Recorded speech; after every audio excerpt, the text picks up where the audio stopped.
কি খবর আপনাদের সবার? আজকে আমার এই বাজরিগার জোড়ার গল্প আপনাদেরকে শোনাবো। এই বাজরিগার বারের তাদের বয়স হতে পারে প্রায় ১ বছর।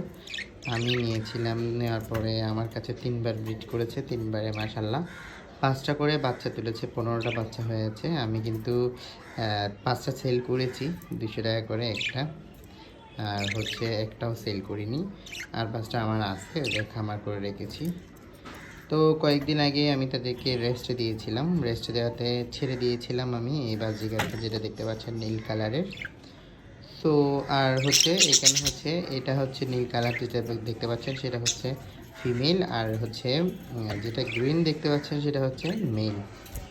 তো আমি যখন তাদেরকে ছেড়ে দিই, একটু খাবার দাবার কম হয়ে গিয়েছিল, ভিটামিনের পরিমাণ তারা নিতে পারেনি।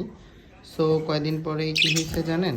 এই যে আমার নীল কালার পাখিটার একটু পুষে সমস্যা হয়ে গিয়েছে, অর্থাৎ সে পায়খানা করতে গেলে পায়খানাগুলো আটকে যায়। তো এই সমস্যা থেকে উত্তরণের জন্য আমি তাদেরকে ইলেকট্রোলাইট ভিটামিন ব্যবহার করছি ৩ দিন ধরে, এবং কয়েকটা ভিটামিন ওষুধ দিচ্ছি। দেখা যাক। এইটা দেখতে পাচ্ছেন আপনারা, পুষ্পে কিন্তু হালকা পায়খানা লেগে আছে। এই কিন্তু খুব ঢং জানে তার স্বামীকে অ্যাট্রাকশন করার জন্য।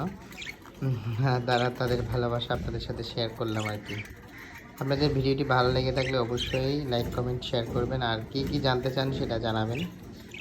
পাখি সম্পর্কে আসলে আমি প্রায় ১ বছর ধরে ইউটিউব বিভিন্ন জায়গা থেকে বিভিন্ন ইনফরমেশন জেনে অনেকটা অভিজ্ঞতা গ্যাদার করেছি।